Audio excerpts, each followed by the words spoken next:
Presença. Oferecimento Áureo. Mais que sonhar, realizar. E Vista Azul Hotel. A Europa pertinho de você.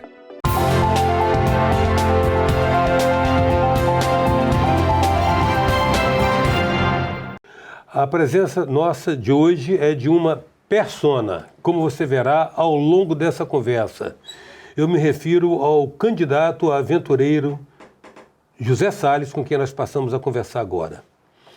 Você está reunindo, né, Zé, todos os ingredientes e componentes para se lançar as aventuras. Exato. Cruzar oceanos, Sim. Singrar os 7 mares. 7 mares.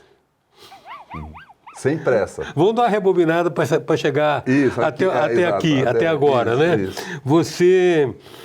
Você foi, durante muitos anos, você foi um executivo das grandes companhias aéreas, inaugurou várias rotas aéreas pelo mundo afora, viveu em vários países. Aliás, en passant, já outra pergunta, por que o Espírito Santo, Zé? Então, eu cheguei aqui em 1978, que foi o meu primeiro posto de gerente, fui gerente de venda, na época chamava gerente de venda da Transbrasil. Era na Rua 7 ali, atrás do Brits.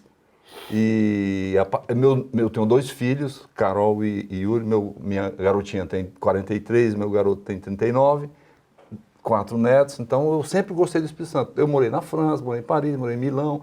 E sempre as pessoas perguntavam, mas qual é o melhor lugar do mundo? Eu falei, é o Espírito Santo. Então eu nunca quis morar fora. Eu morei fora porque era meu trabalho, onde eu ia ganhar dinheiro. Mas o meu amor foi pelo Espírito Santo. Porque é diferente do capixaba que sempre optou, que gosta daqui, mas você sempre teve os elementos, tipo assim, aquela coisa do Fernando Pessoa, né?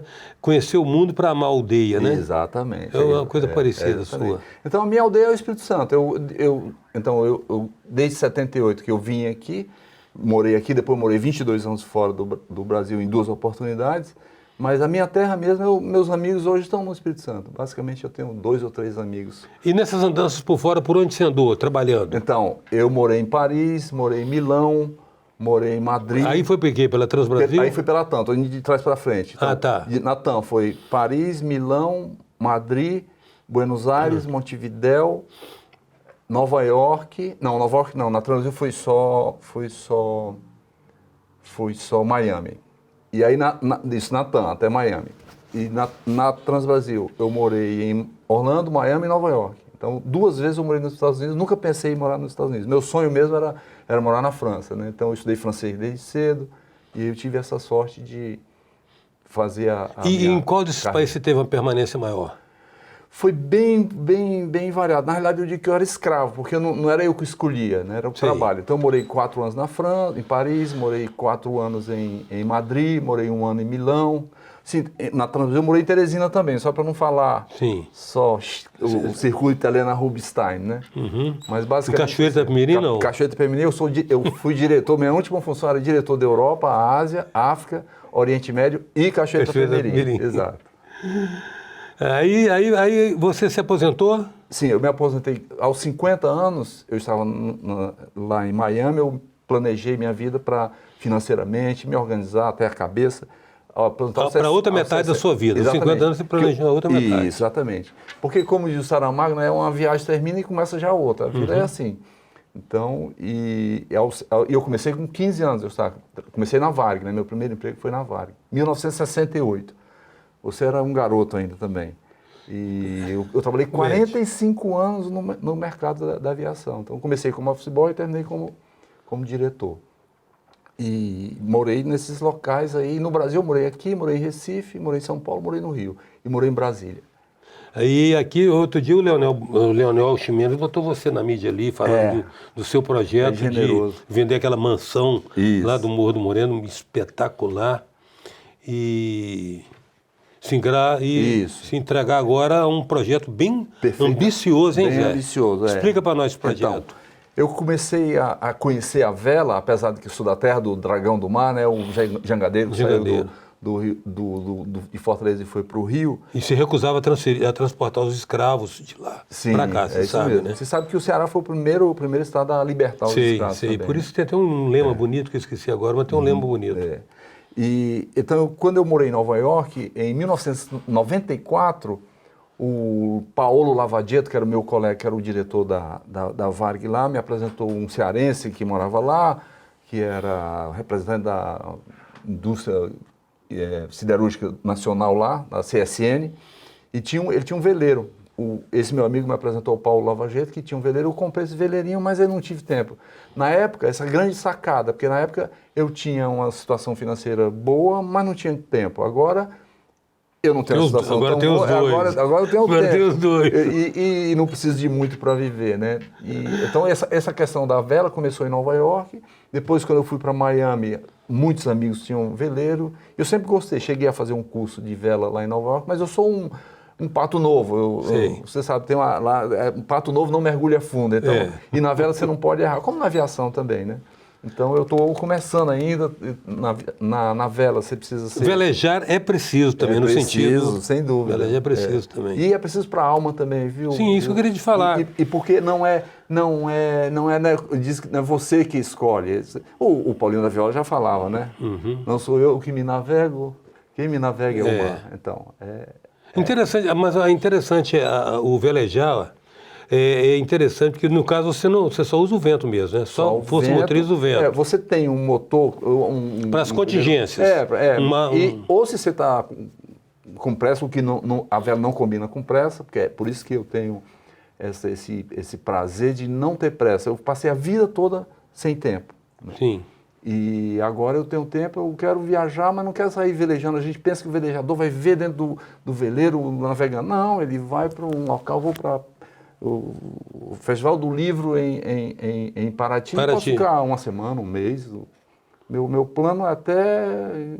Ali, na vela são 3 pontos, né? Do pouquinho que eu sei. Onde você quer chegar, onde você está e para que lado o vento sopra, né? Isso, exatamente. O vento não é muito problema, porque você veleja até contra o vento, não frontalmente, mas... Faz o lift. De banda, você vai fazendo um zigue-zague, né? Mas você pode fazer. E, de novo, eu não me considero um velejador experiente. Eu estou começando, na realidade eu estou começando. Falta fazer essa última prova a parte teórica, né, que é para capitão. Aí você vai ser capitão. Capitão amador. Mas isso já te permite fazer a travessia intercontinental? Isso, exatamente. O capitão amador ele pode fazer a travessia intercontinental. Eu não tenho ainda a experiência para ser um capitão. Eu vou fazer a prova em outubro, espero passar. É muito complicado, são questões bem complicadas, desde navegação eletrônica, a navegação astronômica, na época do descobrimento, né?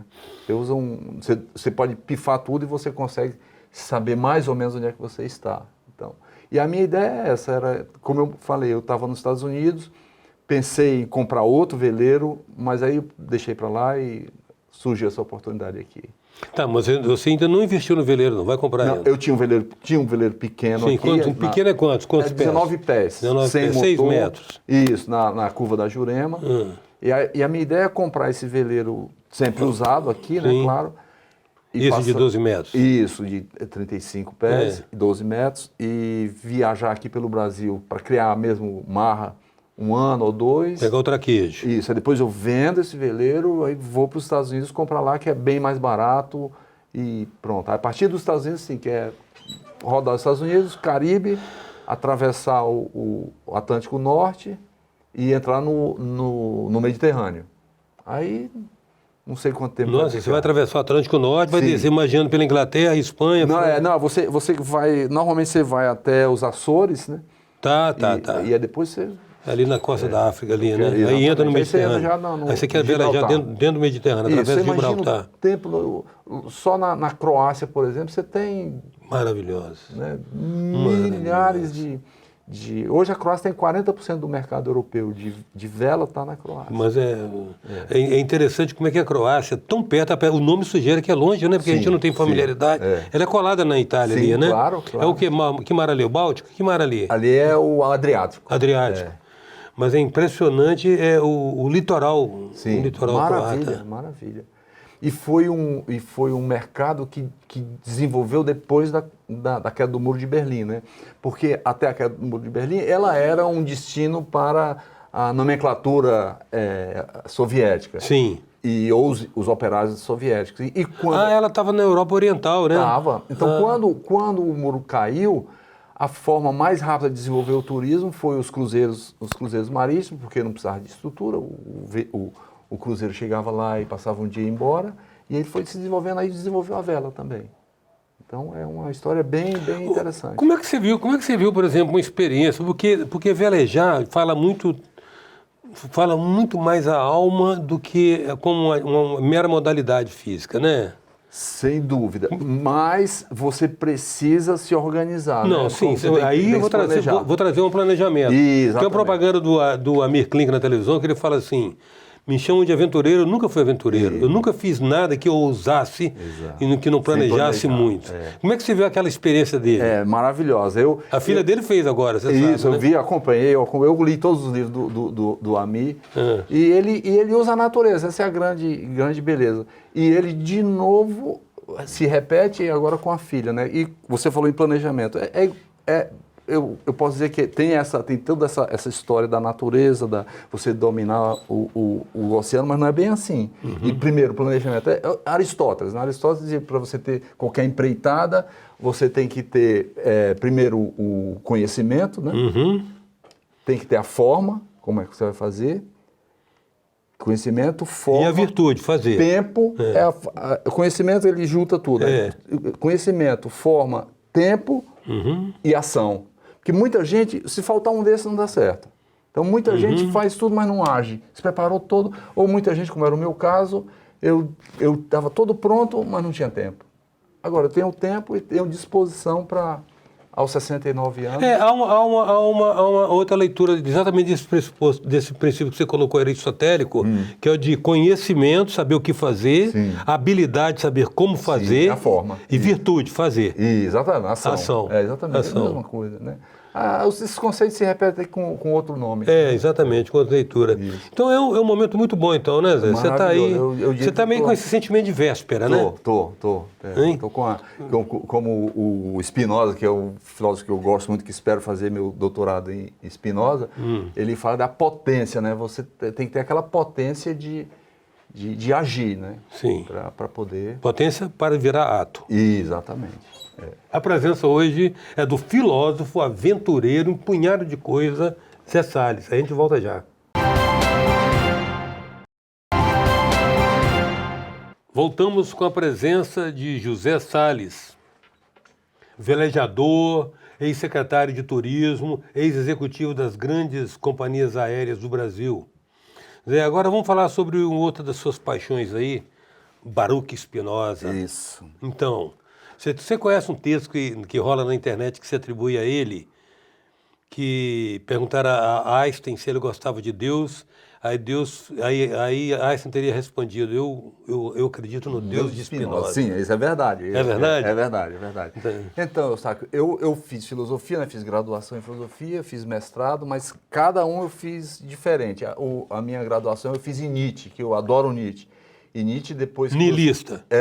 E depois que você lê Nietzsche, você é outra pessoa. Ninguém sai de Nietzsche igual que entrou, né? Isso aí foi o quê? A sua graduação? A minha graduação. É tanto que a minha graduação, a minha dissertação, o TCC, né? Era o nexo entre o arrependimento e a má consciência na genealogia da moral de Nietzsche. Então você fala um negócio desse aqui, é um negócio complicado, o nexo entre o ressentimento e a má consciência. Mas é interessante, é muito interessante.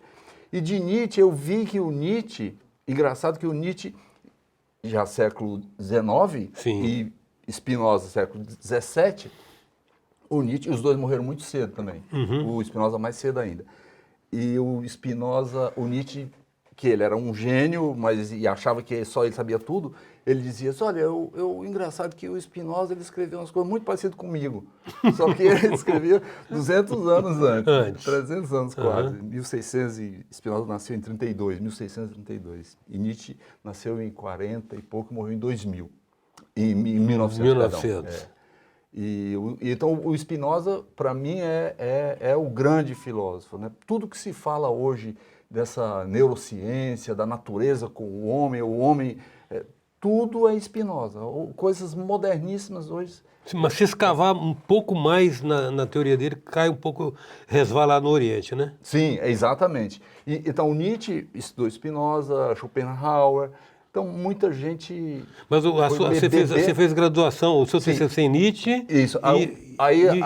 O mestrado eu fiz em Ciências Políticas, foi Stuart Mill. John Stuart Mill.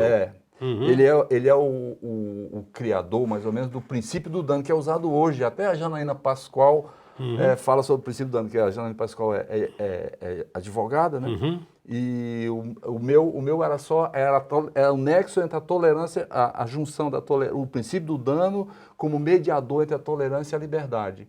Porque isso é muito atual hoje. Até onde você tolera? Né? Aí você vai para... Quando você estuda a tolerância, você não pode passar de Karl Popper, que é outro filósofo que fala sobre a tolerância, dizendo que a tolerância ela tem um limite. Ela não pode tolerar a intolerância. Porque senão a intolerância vai acabar com a tolerância. Ah, tá. Então meu mestrado foi sobre isso. Aqui também na UFS, eu adoro a UFS. A UFS, para mim, eu adoro essa questão da universidade pública. Eu aprendi muito. Claro, eu já com 62 anos... Você soube desfrutar, na verdade, eu soube da universidade companhia dos professores maravilhosos e dos alunos. Tem garoto lá de 20 anos que dá um banho na gente. Mas eu acho que é um certo sortilégio, uma capacidade, às vezes, de ter uma aptidão abstrata. Isso. Que nem todo mundo tem, né? Sim, verdade. Porque a filosofia mesmo, você entra nesse... Sim. Aí... Mas também depois que você começa, aconteceu comigo, fazia 40 anos que eu não sentava no banco da universidade, e quando nos primeiras aulas, meus coleguinhas de 20 anos que me chamam de Seu Zé, eu era outra persona, eu era José Salles Filho, e aí depois eu era o Seu Zé. Só que ninguém sabia o que eu era na vida, né? Sim. Eu chegava lá de tênis... Você era só um Seu Zé. Seu Zé, de calça jeans, camiseta ergue e uma Joe bolsa, Smith. Uma bolsa de pano. Até que um dia eles descobriram que eu tinha carro. Uma colega me disse, Seu Zé, eu estou sabendo que o senhor é rico, o senhor tem carro, hein? Porque tem gente que não tinha 1,50 para pagar o RU. O RU. Então eu adoro a universidade pública de qualidade, né? E gratuita por isso. Zé, para além da aptidão intelectual, você conseguiu trazer para a sua vida cotidiana leituras, aplicar essas percepções, essas visões, essa leitura de mundo que esses luminares trouxeram? Você conseguiu trazer? Eu acho que sim. Aquela história você continua aprendendo, né? Eu estudo hoje 4, 5 horas por dia, todo dia eu estudo. Claro que agora eu estou me preparando para a prova de capitão, mas eu leio todo dia, todo dia. A coisa mais importante que tem na minha casa é a minha biblioteca. Mas é interessante o seguinte, eu leio tudo também, não leio só filosofia, recorrentemente você fala de filosofia, mas você para no século XIX, né? Não, porque parece que os caras que gostam mesmo de filosofia como você, eles só chegam até ali, não chegam em Heidegger, não chegam esses caras... Eu estudei Heidegger. Aqueles caras como é que fala o menino, aquele francês, cara, do existencialismo. O Sartre. Eu estudei Sartre também. Eu estudei a filosofia política. Hoje, quando você estuda Stuart Mill, você vem para os filósofos do século XX. Você tem muita gente que continua escrevendo. Eu inclusive, faço parte de um grupo de estudo da UFS, né, sobre ciências políticas. E nós estudamos filósofos vivos, por exemplo. Tem o Habermas, por exemplo, o Honneth, eu estudei os dois. Habermas é um ícone. É um gênio. É um ícone. Né? E o bom da filosofia é que eles... A questão é você falar e ser contestado. Não é essa coisa É literalmente a dialética mesmo, crítica, né? Exatamente. Dialética crítica. Então, isso. Mas por exemplo, eu escrevi, estudei também desde os estoicos, adoro Sêneca, a história de Sêneca é maravilhosa. A arte de envelhecer. É impressionante. A arte de envelhecer. Aquilo ali era uma leitura que devia ser obrigatória, né? E você vê também aquele escravo também, isso. Do estoico. Tô tentando lembrar esqueci também, mas o Marco Aurélio, por exemplo, o Marco Aurélio é um exemplo. O cara era poderoso e era um estoico. Né? E o Sêneca, é interessante a vida dele, porque ele era muito rico e ele mostrava como é que os prazeres de viver sem depender do dinheiro. Exato, exato. Tem uma brincadeira que se faz muito aqui no shopping, né? Porque foi tirado no estoque, passando nas praças, no mercado de Roma. Está fazendo o que aqui? Vim ver tudo que eu não preciso para ser feliz. Exatamente, é boa, boa. É isso mesmo, é isso mesmo. No final, outra coisa que eu aprendi também é essa questão do dinheiro. O dinheiro para mim hoje nunca É um meio, né? É um meio, né? É, mas eu realmente não... Claro que você tem que viver, você tem que comer, mas eu vivo com muito pouco. Eu vivo espartanamente. Né? Você sabe que está agora vigorando um novo, não sei se é modismo, é um ismo, essencialismo. Isso. Tá muito em dia. Vem cá, e você viu alguma coisa de positivismo que teria inspirado muitos movimentos no final do século XIX? Claro. Conte. Quando eu estudei Stuart Mill, o Mill teve contato com quem criou o positivismo, né? Lá na França. Auguste Comte. Auguste Comte, Comte. que é União e Progresso, é um lema positivista. Né? Então eu li só por questões de complementar minha bibliografia. Eu acho que o disco da nossa bandeira é positivista também. É sim. Mas não gosto muito do positivismo, para falar a verdade, não. Não, né? Não é muito. Tem um cara recente, sabe, que talvez vai te interessar muito. Um alemão. Há uma tese que só se filosofa bem em alemão, né? Alemão, exato. Não sei por quê, só conheço o clichê. Chama Eckhart Tolle. Não conheço. Esse cara escreveu um livro chamado O Poder do Agora. Poder do Agora. Aí você vai buscar esses caras aí que você tem como referência. E o cara, na verdade, o que ele trouxe para o Ocidente foi o budismo, sem falar que é budismo. Está entendendo? Todos os grandes filósofos foram estudar o Oriente, né? O Heidegger mesmo foi professor de um príncipe japonês, uma história dessa aí. Então o Heidegger tem alguma coisa a ver com o budismo também, por incrível que pareça. Então agora você está empenhado no procedimento de aquisição da sua carteira náutica aí Sim, o meu plano... De capitão amador. Capitão amador. Amador por quê? Porque isso te dá qualificação para fazer as viagens intercontinentais. De lazer, não é profissional. É amador porque não é profissional, eu não posso... Dirigir, pilotar uma embarcação que transporta passageiros. Não, apesar de que, por exemplo, se você quiser ser prático, você nem precisa ser capitão, para ser mestre você já pode estudar para a prática. Agora, olha bem, é uma coisa que você, filosoficamente, você sabe se colocar para, às vezes, exercer seu espírito crítico sem gerar inimizade, e nem sempre as pessoas têm essa predisposição de receber a crítica dialeticamente. Sim. Então, com todas essas ressalvas, você foi secretário de turismo. Sim. Né? Toda a oportunidade que a gente tem aqui de falar sobre turismo, a gente fala colhendo as várias percepções de como encaminhar o turismo do Espírito Santo. Eu não vou nem me basear na sua experiência formal de secretário, mas na pessoa que opera no turismo há muitos anos aqui. O que você acha que nós temos que fazer? O que caberia implementar? Qual a visão que a gente poderia ter do Espírito Santo como destino turístico? Eu sou um otimista em tudo na minha vida. Eu acho que o Espírito Santo... Eu dei um pouco de azar porque eu tive o privilégio de trabalhar com o governador Paulo Hartung, mas eu cheguei exatamente no momento do corte, do ajuste fiscal que ele teve que fazer. Então, não tinha dinheiro para nada. Mas a gente deixou muita coisa pronta. Por exemplo, não tinha aeroporto ainda. Hoje você tem um aeroporto maravilhoso. Né? Você tem uma Zurich Airport que ajuda... Um dos lemas dessa empresa que administra o aeroporto de Vitória é ajudar a desenvolver o destino.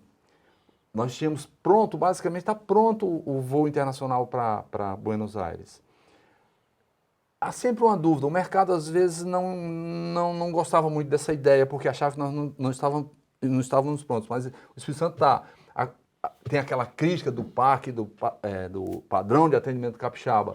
Eu não gostava dessa crítica, porque na época nós tínhamos uma pesquisa que nós contratamos com a TripAdvisor, e a TripAdvisor diz o seguinte, eu vou usar um número ímpar que é para dar credibilidade, né? Mas é mais ou menos, mas não é muito longe não. 95% das pessoas que vêm para o Espírito Santo nunca vieram aqui a primeira vez. 97% se encantam com a cidade. E 93 querem voltar. Então, o Espírito Santo, nós temos essas cadeias de hotel. Quando você tem um Sheraton, é uma super referência para você trazer um turismo internacional. E a qualidade do nosso trabalho, do serviço, não é ruim, Eustáquio. O Espírito Santo, claro, a gente reclama, mas a gente já teve até a oportunidade de falar sobre isso. O tratamento de um garçom em Paris não é fraco, não. Nossa, mãe. Você imagina. Em Veneza. Então é isso. O Espírito Santo, o que precisa é divulgação. Né? Precisa de dinheiro também, não tem jeito. Sem dinheiro não se faz nada. A pessoa que eu entrevistei anteriormente aqui, a Márcia Diniz, ela também é envolvida com o setor, ela falou que precisa também dar muito apoiar os pequenos empreendedores. Sem dúvida. Sem dúvida. Hoje o Sebrae também faz um bom trabalho sobre isso, viu? Eu acho que nós estamos prontos. Eu acho que só um pouquinho mais de oportunidade. Outra coisa, nós estamos perto dos grandes centros. Por que quando a gente fala essa questão do grande centro aqui, está perto de Rio, São Paulo, Minas e Brasília, por exemplo, por que Cancún desenvolveu? Porque está perto do grande centro, um consumidor americano. O Caribe está perto. Vizinho. Isso. Então é isso. Zé, eu quero agradecer muito sua presença aqui, sua disponibilidade de estar conosco, compartilhar um pouco dessa rica biografia sua e desejar altos e bons ventos nas suas velas. Muito obrigado, Sérgio. Obrigado pela oportunidade. É sempre um prazer encontrá-lo, aprender com você também. Você acabou de falar um filósofo que eu não conhecia, mas vou procurar saber, que é algo que eu gosto. Mas muito obrigado pela oportunidade. A presença hoje do aventureiro, neo-aventureiro, José Salles Filho. Até já.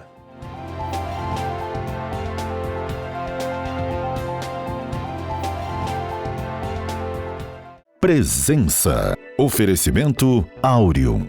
Mais que sonhar, realizar. E Vista Azul Hotel. A Europa pertinho de você.